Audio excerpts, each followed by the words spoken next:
بسم اللہ الرحمن الرحیم۔ السلام علیکم ورحمۃ اللہ وبرکاتہ۔ بسم اللہ الرحمن الرحیم۔ عزیز طلباء اکرام، ایم اے اسلامیات کے مضمون اسلام اور جدید معاشی افکار و تحریکات کا آج ہمارا سبق نمبر 71 ہے، جس کا عنوان ہے اصول اعتدال کی معاشی اہمیت۔ چونکہ پچھلے سبق میں بھی ہم نے اسی عنوان سے متعلق گفتگو کی تھی، تو آج کے اس سبق میں بھی اسی عنوان سے متعلق گفتگو کرنے جا رہے ہیں، تو گویا آج کا سبق اس سلسلے کا حصہ دوم ہے۔ تو نئے سبق شروع کرنے سے پہلے ہم گزشتہ سبق کا خلاصہ دیکھتے ہیں۔ پچھلے سبق میں ہم نے اعتدال کا مفہوم پڑھا تھا۔ ایسے ہی اعتدال کو قرآن و حدیث کی روشنی میں ہم نے دیکھا کہ قرآن میں اعتدال کے بارے میں کیا ہے، احادیث مبارکہ میں اعتدال کے بارے میں کیا احکامات وارد ہوئے ہیں۔ ایسے ہی اصول اعتدال کی معاشی اہمیت کے حوالے سے ہم نے گفتگو شروع کی تھی۔ تو آج کے اس سبق میں انشاءاللہ ہم اسی عنوان سے متعلق گفتگو جاری رکھیں گے کہ اصول اعتدال کی معاشی اہمیت کیا ہے۔ تو اصول اعتدال کی معاشی اہمیت کے حوالے سے ہم نے کچھ پوائنٹس پچھلے سبق میں ذکر کیے تھے، اسی سے اب ہم آگے انشاءاللہ اپنا سلسلہ شروع کرتے ہیں۔ تو ایک اس کی اہمیت کے حوالے سے یہ بات بھی ہے کہ استحکام معیشت ہوتا ہے کہ جو بھی معاشرہ، جو بھی فرد اعتدال کے اصول کو اپنا لیتا ہے تو اس فرد کی یا اس معاشرے کی معیشت مستحکم ہو جاتی ہے۔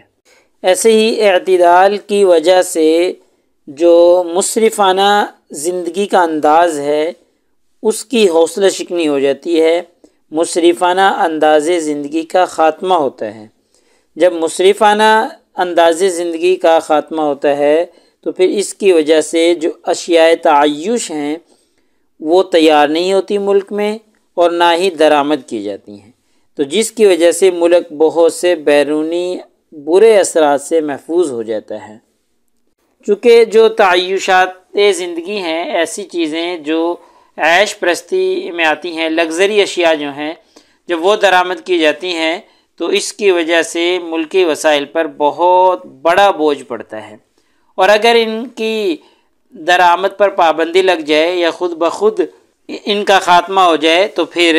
ملک پر معاشی بوجھ نہیں پڑتا۔ چونکہ اگر ملک میں تعیشانہ جو زندگی ہے، تعیشانہ زندگی کا طرز ہے، اگر یہ ختم ہوگا تو پھر معیشت پر خود بخود بوجھ کم ہو جائے گا، تو جس کی وجہ سے معیشت جو ہے وہ مستحکم ہوتی چلی جائے گی۔ ایسے ہی اس کی اہمیت کے پیش نظر ایک فائدہ اس کا یہ بھی ہوتا ہے کہ ذہنی سکون انسان کو مل جاتا ہے، چونکہ ذہنی سکون اور معاشی جو جد و جہد ہے ان دونوں کا آپس میں گہرا تعلق ہے کہ اگر معاشی اعتبار سے انسان مستحکم ہوگا، مضبوط ہوگا، تو اس کو ایک ذہنی سکون ملے گا، پرسکون زندگی گزارے گا وہ۔ لیکن اگر معاشی اعتبار سے وہ کمزور ہے، کمزوری کا شکار ہے، تو پھر اس کو ذہنی سکون بھی نہیں رہے گا اور ذہنی اعتبار سے وہ بالکل غیر مطمئن زندگی گزار رہا ہوگا۔ ذہنی اعتبار سے جو پرسکون آدمی ہوگا، مطمئن آدمی ہوگا، وہ ہر شعبہ میں بہتر کارکردگی دکھائے گا، ہر شعبہ میں ترقی کرتا ہوا نظر آئے گا۔ لیکن اس کے مقابلے میں اگر کوئی بخیل ہوگا، کوئی فضول خرچی کرنے والا ہوگا، تو اس طرح کے لوگوں کو ذہنی سکون میسر نہیں ہوتا، وہ جسمانی طور پہ بھی غیر مطمئن نظر آتے ہیں اور ذہنی اعتبار سے بھی وہ پریشانیوں کا شکار نظر آتے ہیں، بے اعتدالیاں ان کی زندگی میں موجود رہتی ہیں۔ تو اس لیے میانہ روی اور اعتدال کا معیشت میں اتنا زیادہ فائدہ ہے کہ انسان کو یہ پرسکون بنا دیتا ہے۔ جو بخیل آدمی ہے نا، بخیل، وہ ہر وقت ایک انجانے سے خوف میں مبتلا رہتا ہے، اور جو فضول خرچی کرنے والا ہے وہ چاہے ابھی چاہے کچھ دیر بعد ایک قرضے کی زنجیر میں جکڑ جاتا ہے، اس کا قیدی بن کے رہ جاتا ہے۔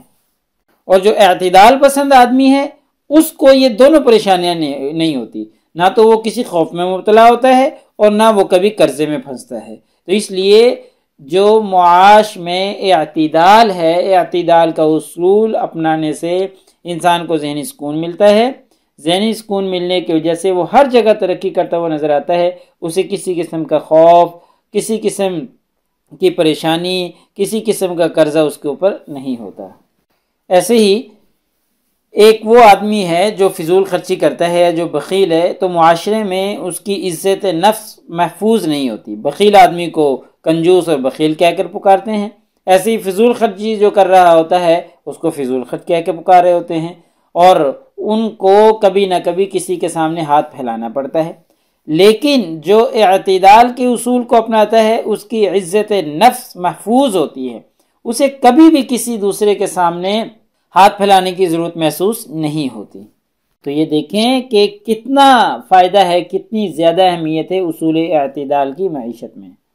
ایسے ہی اس کی اہمیت کے پیش نظر ایک پوائنٹ خود انحصاری کا تقاضا بھی ہے کہ جو شخص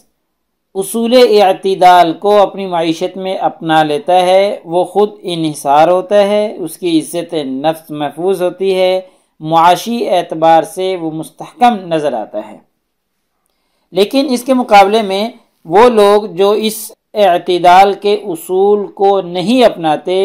وہ معاشرے میں طفیلی بن جاتے ہیں، قرض کی لعنت میں گرفتار ہو جاتے ہیں، یا دوسری بے اعتدالیاں ان کی زندگی میں آنا شروع ہو جاتی ہیں۔ ایسے ہی اعتدال کا جو اصول ہے یہ تعیشانہ مصرفانہ رسم و رواج سے بھی انسان کی جان چھڑا دیتا ہے، اور انسان اس اصول کو اپنا کر پرسکون سادہ زندگی گزارنا شروع کر دیتا ہے۔ لیکن جو اس کو نہیں اپناتے ان کی زندگیوں میں آپ کو بے شمار بے اعتدالیاں نظر آئیں گی، بے شمار پریشانیوں کا وہ شکار نظر آئیں گے۔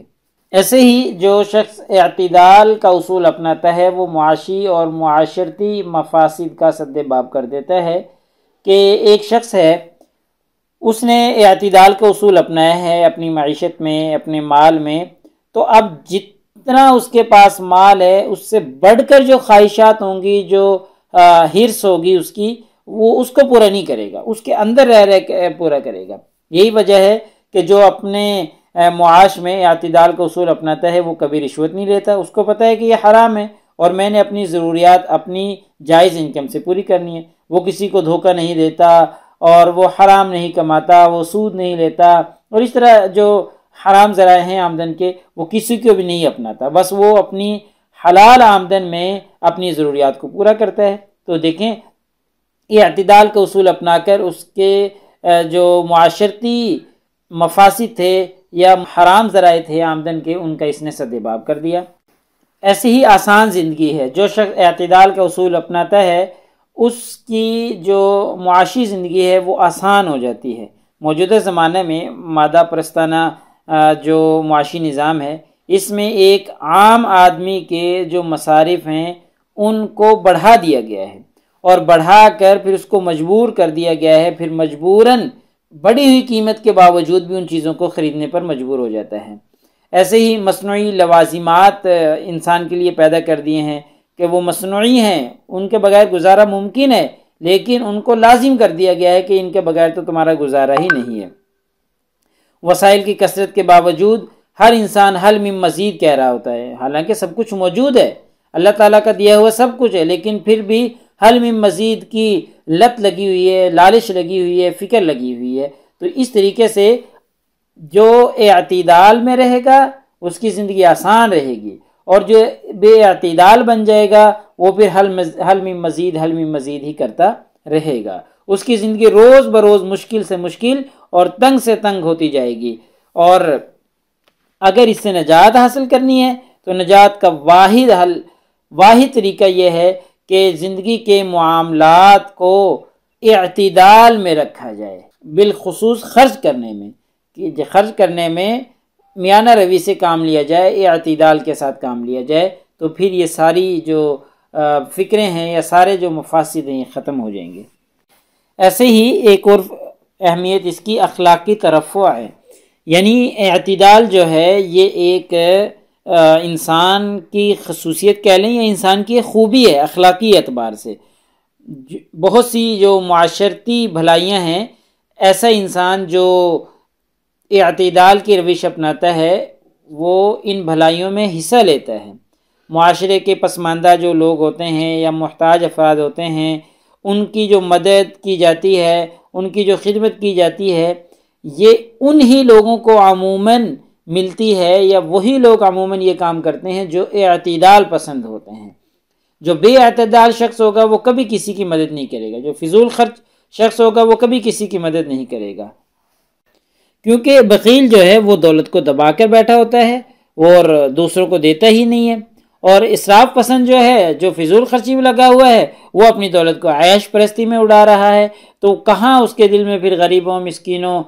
کے لیے محبت پیدا ہوگی اور ان کے لیے ہمدردی پیدا ہوگی؟ تو پھر ان کے لیے ہاں وہ لوگ جو اعتدال پسند ہیں، اعتدال کے روش اپناتے ہیں، ان کے دلوں میں ہی عموماً ان کے لیے ہمدردیاں پیدا ہوتی ہیں۔ تو اس لیے یہ اعتدال کا وصف جو ہے یہ انسانی ایک بہترین اخلاقی خوبی ہے، اور آپ عموماً دیکھیں گے کہ وہی لوگ کامیابی سے ہمکنار نظر آتے ہیں جو اعتدال کے روش اپناتے ہیں، معتدل رہتے ہیں، خرچ کرنے میں